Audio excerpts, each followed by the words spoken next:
The following programming is sponsored by Marc J. Bernstein. The views expressed do not necessarily reflect the views of this station, its management, or Beasley Media Group.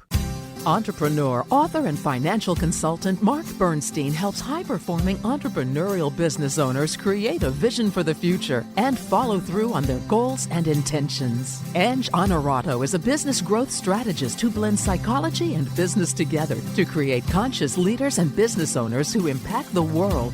Founders Forum is a radio show podcast sharing the real stories behind entrepreneurship as founders discover more about themselves while providing valuable lessons and some fun and entertainment for you.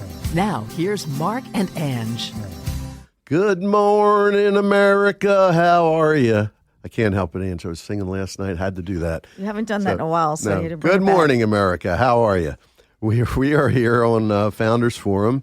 And like to try to get a little music in there every once in a while. And we were playing that song last night, actually, a wonderful version of it. A song called Should I? Frets, Bridges, and Skins. I never talk about, never plug my music, but it's on all the streaming services. Go check it out. Anyway, we have a great guest this morning. He's got a great story.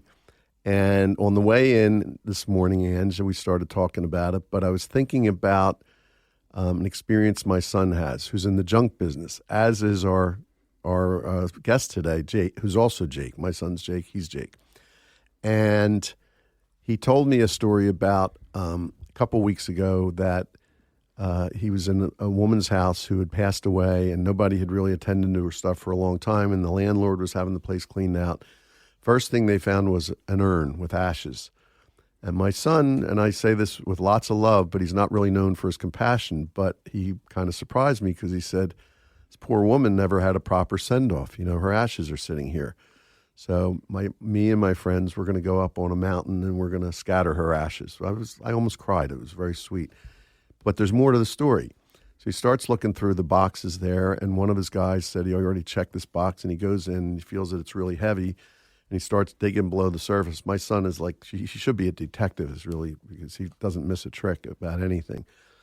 And he finds some rare coins that are worth money. And as our guest Jake today will tell you, that if you're in the junk business and you find stuff and it doesn't belong to anybody, or there are no heirs, and then there's no charity designated, it's finders keepers.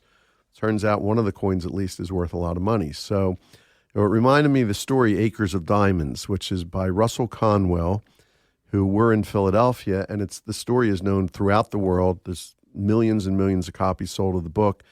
And it was based on lectures that he did way back early in the 1900s. And his lectures about Acres of Diamonds were his most favorite lectures. He did it thousands of times. And the end result of those lectures is that he took all the money and he put like over 1,600 young men through college. He founded Temple University and became its first president. And it created quite a legacy, this story. And it was about an Arab gentleman, a business owner, who was doing some things in Baghdad. He was from Baghdad, and he decided that he wanted to go diamond hunting around the world. And I won't tell you the whole story, but the bottom line is there's acres of diamonds in your own backyard. And you can take that both, literally, as it would happen with my son, who always believes that. He always believes he's going to find riches, and every once in a while he does. Or it can be, more metaphorical. Ange, what do you have thoughts? I think you have a story that's maybe a little more literal. Yeah, so I love this story because I also have a friend who has a business doing the junk cleanouts, and they've got 25 years of amazing stories like this. But we were chatting offline about a story that I love that is kind of similar, which is, where do you find hidden treasures? And they might be right in front of you with known things. So I love the story about, and I forget the guy's name, so a legend has it, we'll say, but, we're all familiar with the glow sticks, right? Maybe those of us of a certain age, there used to be just one kind of glow stick. Well, apparently the patent had expired on that. And there was this enterprising young 28-year-old guy, supposedly from Philadelphia as well, that went into the patent, catalog and found this expired patent and turned it into, an exponentially scalable business to the glow sticks that we now see, the wristbands and the, all over, the glow sticks and the keychains and the big fad that at rave parties and all of that. So now he took something that existed and nobody paid attention to the fact that it had just expired, and there's gold inside expired patents even. So who knew, right? Very similar to what I know Jake's going to talk to us a little bit about today. I'd love to hear any thoughts you have on this too, Jake. Yeah, and I just want to say, thanks for having me, guys. Excited to be here. I haven't introduced you, but I will in a minute. Yeah. So go ahead. So, I think 100%. So on the literal sense, we do jobs all the time, and they vary, and we found, incredible things, right? And that's a perk of the job. We're either going to donate it or let the guys keep it. Again, the main goal was keep it out of the landfill. And you find stuff all the time that has value, but it's value to, it's different. Everybody values different things. So that can be very variable. And then on a metaphorical sense, especially with business, I think there's so much more. Yeah, you're always trying to get new clients, new revenue. Well, can you re-engage, your previous clients? Can you just improve, your marketing efforts, your conversion on your website by 1%, or your conversion over the phone by 1%? Those cumulative things are a lot more attainable and a lot more within reach than trying something brand new and keep trying to do a shotgun approach and trying so many different things instead of just doing a few things really well. Absolutely love it. Have you ever had that happen, Jake, with you gave an example actually in your business right now. Why don't you tell us about that? And then I'll do your formal introduction. Example for which one? The finding items or? In the business. The acres of diamonds that you just found in your business, which is the 5% increases, I think, how you were approaching that. Yeah. And you could just do really basic math on it and everything stuff too. But so for us approaching right now, we were constantly trying to, especially in marketing, find new clients, find new rev, right? We grew to 2 million really fast in the first 2 years. And since then we've always grown, but it's been a lot slower and a lot harder. And a lot of things, especially in marketing, there's also compounding value in saturation, right? Getting, more exposure to the same clients, right? And building brand loyalty. So for a while we were really trying a bunch of new marketing efforts and wasting a lot of money that wasn't leading anywhere, when we can just, on our website conversion, which is 20%, can we get that to 23%? And if we have, the impressions on the ads and everything else, you get 20,000 impressions, you get, a couple hundred clicks, weekly, right? That can easily turn into 10 clients a week, 20 clients, 30 clients a week. And then you re-engage those same clients with new marketing efforts. They already know your brand. They're already educated. There's already a trust factor. So I think that's where a lot of people just don't put enough emphasis on their current clientele and their current relationships, and they try to do too much. So thanks for expanding on that. So Jake Still is our guest today. He's founder and CEO of Junk Rescue, and a very brief bio, and I love it. He's a New Jersey native, Ange. So, a homeboy.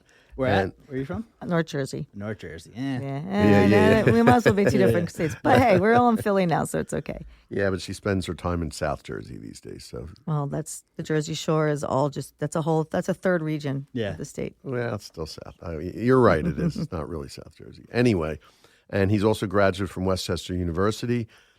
He sold medical devices out of colleges to plastic surgeons and ditched that job to become a trash man. And he says it's the best decision he ever made. So welcome, Jake, officially. Thanks for having me. So tell us a little bit about your story growing up, I know you worked a little bit at doing junk in business, which implanted that idea. Tell us how you founded the business and how that came about. Yeah, so I grew up in Cinnaminster, New Jersey, so right across the bridge. And, always growing up, I always did physical labor type of jobs because I always just liked the fast-paced environment, feeling like, I can turn everything into a game, get a workout at the same time. I played sports all, growing up all through college. And, I just always, did that. So I got very used to it and very good with, that type of work. But then I did go to college and I graduated from Westchester, but I bounced around. So I went to Rowan University first, was kind of lost, didn't know what I wanted to do. Went to Berlin County College. I had friends that played baseball there, so then I ended up playing baseball there for 2 years. And then I realized, all right, I'm kind of done with sports. I want to go, just go to school. And I was a business admin major at BCC, marketing at Rowan, and then I finished with a degree in marketing at Westchester. While I was at Westchester, my roommate was on the football team, and he got the football team got a recruitment call from 1-800-GOT-JUNK. And he was like, do you want a job? And I was like, all right, sure, I'll get a job. And, it was good because I could work Friday, Saturday, Sunday. And to many college kids, that probably doesn't sound good to work that. But, we'd go out all night and then, sweat it out in the morning. And we did that for about a year. And then, I was having trouble with, maintaining my grades and classes and stuff. And I just told them, hey, I got to focus on, school. And then at the same time, we had other friends that worked at college hunks hauling junk. So I was like, it was actually in Westchester and it was more local. So I was like, all right, let me do that for a little bit. I did that. And then a lot more younger guys. I was, both were great marketing companies, and their national franchises ran well. But then, it was a much different culture at both of them. And then when I was at Westchester, I was like, hey, like I gotta, I told my boss, like, I gotta move on, do something else. He's like, what do you have, your career lined up? Kind of, familiar, or very similar to what your son was kind of figuring out right now. Yeah. And he's like, well, you don't have a job yet lined up. Do marketing for me. So I did, and I ended up, doing a little bit more of that franchise, like hiring guys and learning all the ins and outs. Still making $9 an hour at the time. And then, I had friends in medical sales, and I was like, ooh, that looks fancy and luxurious, and you're making a lot of money. So he worked in orthopedic devices, and it's really hard to get in. So I actually used my background selling junk on the trucks in college to become the youngest medical sales rep at this company. And I did that, and that company actually went bankrupt. But I made a connection with the manufacturer, and they hired me to run their rental program I was selling aesthetic lasers to dermatologists and plastic surgeons. And, I did that for 2 years. And my one boss was in Boston. The other one was in Vegas. I never met them. I had to know anatomy, physics, all these other things. And there was no education. So medical devices is much different than like pharmaceutical. So it's much more cold calling and not as much relationship based for what I was doing, because I was in the aesthetic industry. So I was just door knocking on plastic surgeons, dermatologists. So since I didn't have a strong education, I got really good at just being able to show up and do sales, right? But it was lonely and I wasn't happy. So me and my brother-in-law were driving up to a Yankees game one day, and I'm a Phillies fan. He's a Yankees fan. He's from the North Jersey, Central Jersey. Still a Phillies fan, though. Yeah. I am. So, we were driving up there, and you make this small talks, like, what would you do if you could do anything? And, I really just I always liked doing physical kind of labor and getting involved with that. But when I worked with these two other companies, I was a college kid, and they brought a very good, white glove service, white collar approach to a typical blue collar industry. And at the time, I'm selling, medical devices to plastic surgeons, and it's much different. It's a very hard sell. They were $100,000 lasers, right? And I had no training. My training was just go out and do it, trial by fire. So, he's like, what's stopping you? And I'm like, all the typical, BS excuses, like, really it just comes down to you're scared to take the first step and how to do that. And really, there's a lot of fear there. So a couple of weeks later, we're on vacation, and he's like, surprise, we're business partners. I'm like, what are you talking about? And he took out a license for South Jersey junk removal. And I was like, that was stupid. Like, I don't know why he did that. And again, I'm also telling myself, I'm in a cushy industry. There's so much potential, right? I had a couple guys that were, 5 years older than me, making $500K a year, selling. And I was like, that's my future. This is starting to sound like an Acres of Diamonds story. Yeah, but anyway. right, yeah. And then, a year later, it just so happens I cut my division. And they didn't want to do the rental program. They were, their ultimate goal was to capture more clients and then turn them, into the sales side. And, I'm like, all right, do I stay in the medical devices? Do I stay within this company, go somewhere else? And it just so happened in New Jersey, it takes a year to get your hauling license. So we got our license, and, I had to make a decision. Do I, become a trash man, or do I, stay with medical devices? And obviously I made the smart choice. That's great story. So, and as you said, best decision you ever made. I don't know if I shared this with you when we first talked, but I got my training in college selling quality cookware, which was the best experience. I built a whole financial planning company around that, because everything you do, you have to sell, you have to market. And in fact, I'm very excited because a plug for the show. In July, we're having Ed Sattel, the founder of that company, who's founded other companies and who is a major philanthropist now with the Sattel Institute, who taught me a lot of what I needed to know at like 19 years old. Pretty amazing story. So that's really a great place to take a commercial break, because then we want to talk about your successes, your challenges you've had, your future vision, et cetera. So with that, here's our commercial, and we'll talk to you shortly. Is clutter cramping your style? Rid Distress and Junk Rescue helps with the mess. We specialize in decluttering your space with ease, freeing you from the mess. Whether you're at home or work, we're here to help. We offer all-inclusive junk removal services where our team of heroes will remove just about anything from anywhere on your property, so you won't have to lift a finger. We also offer weekly dumpster rentals if you're looking to take your time with a project and load it yourself. Junk Rescue Services, the greater Philadelphia area, and are available 24/7 for your removal needs. Say goodbye to your junk and hello to spacious living. Don't wait, call 844-292-5865 or visit junkrescue.com to schedule your free quote today.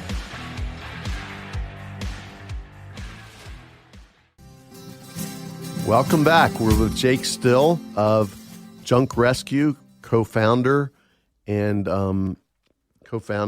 your president, CEO, your CEO.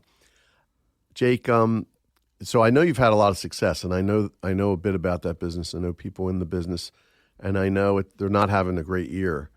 And you mentioned you're flat, which is very good, but you've had a lot of years of growth.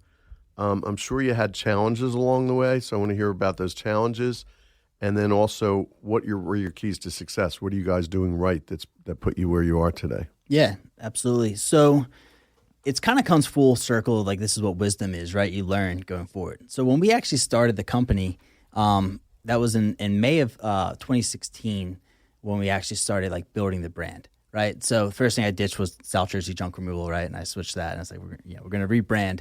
And I really wanted something that implied action. Right. And implied feeling. So that's why I went with rescue and junk rescue. Love it. People always ask where the colors come from. And I just saw a Best Buy sign and I like blue and yellow. And then we added Superman and everything else and gave it some red. So we spent 3 months building the company at first. And, we from day one, everyone asked like, "Oh, you guys are a franchise? Like, how long you been in business and everything?" And it was really cool to be like, "Today's day one," right? Like it was really cool to be able to talk about that. I would say in the first 2 years, like because we had a solid foundation, our goal. There's a College Hunks has a book called Effortless Entrepreneur, and I read that, and it outlines their journey. And I was like, all right, I want to beat that. They franchised in 2 years, and they did $2 million in rev, and that's what our goals were. And I told my partner that, and he's like, no way, like we'll do $240,000 maybe the first year, and we did $700,000 the first year, and then we got to $2 million a little over in 2 years, and we spent $100,000 for the FDD to franchise. And one of the things we didn't realize though is that was very dependent on people and not systems. And what I mean by that is like all of our knowledge and training and everything left with either myself or anyone who left the company. And we didn't have good systems. We didn't have good pay structure. It was very hectic. So, there was a ton of burnout. We lost a lot of good guys early on, including myself. Like if I wasn't the owner, I would have quit so many times because it was rough, right? And, I think... Probably as the owner, you thought about quitting at times. Yeah, I fired myself a bunch of times. So, we had some success there. And, over time, it really comes down to really, systems and scaling. There's a good book called The E-Myth, which really talks about you really need to build your business so that high schooler could run it. You need to build a franchise prototype regardless of what you're doing. And I think that simplicity gets mixed, because especially for me, you want everything to be perfect, right? It's your baby and everything else. And that doesn't scale. Right? You're never going to have perfection. No one's going to treat it exactly the way you did because they're not the owners. They're not the founders. They don't have the same vision. They don't have the same incentives and priorities. So, there's another good book, Buy Back Your Time with Dan Martell, and it's like 80% delegated is 100% awesome, right? And that is really what to work more towards instead of perfection, keeping things simple to scale. And that's really where we're trying to get to right now in our journey more than anything else, and delegate more. Because you can only build the business so far by yourself. You need to bring on great people, develop them, and grow them. Easier said than done, right? But that's kind of where we're at right now. And I view it as, the beginning part of the story is we spent 3 months building the business. The longer you can be patient in building your systems and processes and everything else, the more success, the higher, the bigger building you can build, right? Like the bigger your foundation is. And we're finding it much harder now to, fix holes on a moving ship. And, as we're taking on water, solving it's hard. If you can be patient and slow and not pay yourself, which, by the way, we didn't do for a very long time, and we did that early on. If I if I could still live with my parents, my fiance would kill me, but I would like to do that. I could build so much more that way. But again, you have, as you get older, you have new responsibilities, and it goes down to be patient. How long can you be patient at the bottom? I think, and dump your money and time back into the business. I want to ask you more about the challenges you face, but I think the good context for that is to ask you about your future vision.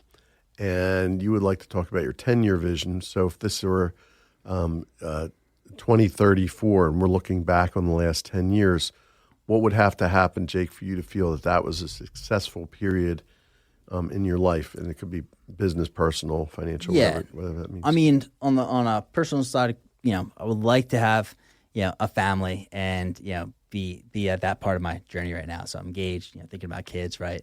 But the business is like a kid, right? And it takes a lot of time, a lot of late nights. Yep. But again, I've always wanted to be a father, so I think that would be really cool to actually start that part of my journey. On the business side of things, in 10 years, like, we have to grow, right? So the goal is we got to get into every major city, and we got to expand with systems, because if we don't have a big vision and we don't have a career vision for our employees, you can't retain them.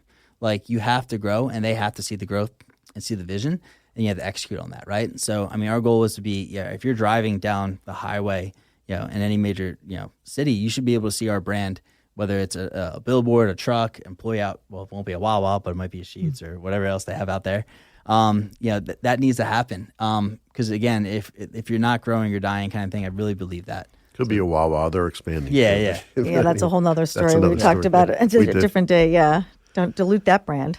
That's great. So what challenges do you face? Because that's not going to be easy, as you know. Yeah. So, I mean, the biggest challenges that I face is usually myself, right? Like, and that's kind of what I talked back before about, like, trying to be too perfect, right? Again, it doesn't scale. So we talk about, like, guys, like, buying, like, they talk all the time, like, oh, you guys must get amazing stuff and you can sell it and all that kind of stuff. Cool. If you want to be small time and do that, you can, and you can make some money that way, but that doesn't scale. Those systems don't scale. The business is built on speed and convenience, and really, investing back in the employees and growing them and expanding that way. It's a whole nother model to try to flip and sell items. So I think you hear you saying get out of your own way in a way. Yeah, very much so for me. And just be okay with, it doesn't have to be perfect. It needs to scale, right?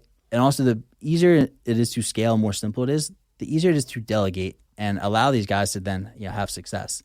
I can't expect them to do it exactly the way I do it. And the game is rigged that I built because I built the game. Right. So again, it needs to be easier for them. So from a business perspective, I love that. I know we haven't talked about this, so I'm just guessing, but I feel like you feel like you're making an impact with what you're doing. It might be on your employees, it might be on your customers, it might be on their experience, it might be on the community at large. Do you see that side to your business? Yeah, a lot of guys will ask, like, and again, I won't lie, like, are you passionate about junk removal? And the answer is no. I'm passionate about having less stuff. Like, again, I like minimalization. The minimalist Minimalism. movement. Yeah, I like that concept, right? But really, I mean, it's a vehicle. I'm passionate about business. I'm passionate about working with our employees and building them. We got a lot of young guys that we get to develop, and a lot of guys that take a labor type of job at a young age, that aren't going to college and stuff like that. They haven't always been dealt a good hand, have the best role models, whatever.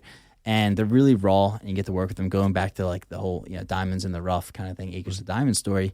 There's a lot of people there with a lot of strong potential, and I'm a firm believer in your environment, especially as a young age, dictates a lot of who you are as you get older. And they say by 21, 25 it's hard to change, but it's not impossible, right? And I think getting a chance to really develop the guys and teach them things that I always have. But based on my friends and everything else, I think everyone thinks the same way. I'm like, no, these guys have a completely different perspective. The stuff they follow on social media is completely different, right? So being able to surround them with new ways of thinking and really, like, their visions, I think sometimes are very low, and they let them expand that they're capable of a lot more. And that's really what motivates me the most. Jake, I love that.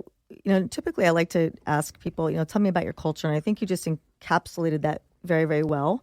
What I hear is an intersection of a couple different things. It's the diamonds in the rough. It's the fact that you're, as a younger company, young entrepreneurial company, you're talking about the E-Myth. And I think for a lot of people that aren't familiar with that, what that really says is that you're looking at, yes, the systems and how do you scale it, but there's the other part of it about knowing when to let go and what things to let go. And I think you're talking about with the delegation.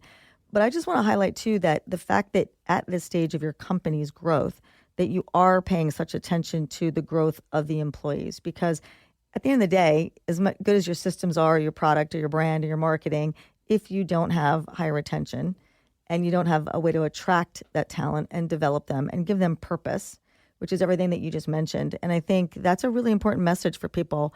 A lot of times people start companies with I just want to build it and scale it and sell it, right? I really don't care about the underneath part of it. And, so there's less of a question here that I have for you, because I think you encapsulate that well, but more of a highlighting the fact that I think you are really set, it sounds like, for really that exponential growth, because you're considering all the important factors that go into that. Yeah, and I appreciate that. And the one thing is, say, like, it's much easier to talk about it than to do it, right? And there's always a classic, I don't know if you guys have ever seen School of Rock. And it's like, those who can't do, teach, and those who can't teach gym, right? Like, and it's easier to talk about. I read a ton of books. It's hard to be disciplined and execute it. So that might be my vision and everything, but I'll be the first to tell you I don't do it all the time. I don't do a good enough job. I need to, find ways to make that easy for me to execute on, so I can live by that and really help our guys. Hey, lightning round, because we only have a minute or two left. Favorite book? You just mentioned books. I'm big on Extreme Ownership by Jocko. Really big on accountability. I love it. Love Jocko. And you have a question? One last Yeah, so, I mean, it sounds odd to say because you're kind of still young in this, but if you were to look back now at your younger self, what would you say to yourself? Do less, I think, honestly. Focus on a few good books, key lessons, like the wisdom and principles. Like there's a lot of things that you can read the Bible. You don't have to be religious or not, but there's things in that have stood the test of time, and you don't have to reinvent the wheel. Follow your core principles, and really just be tight on that. And I think, again, doing less, keeping it simple, and invest in yourself is the best thing you can do. Couldn't agree more on that. That's a great way to end. Great closing words, and I think that kind of wraps up our show for today on Founders Forum. Jake, pleasure having you here. Great, and maybe we'll have you on again some point as your business develops and follow your journey, because you're great at this. Hey, I appreciate it, guys. Thanks all of you for listening today, and we'll see you next week on Founders Forum.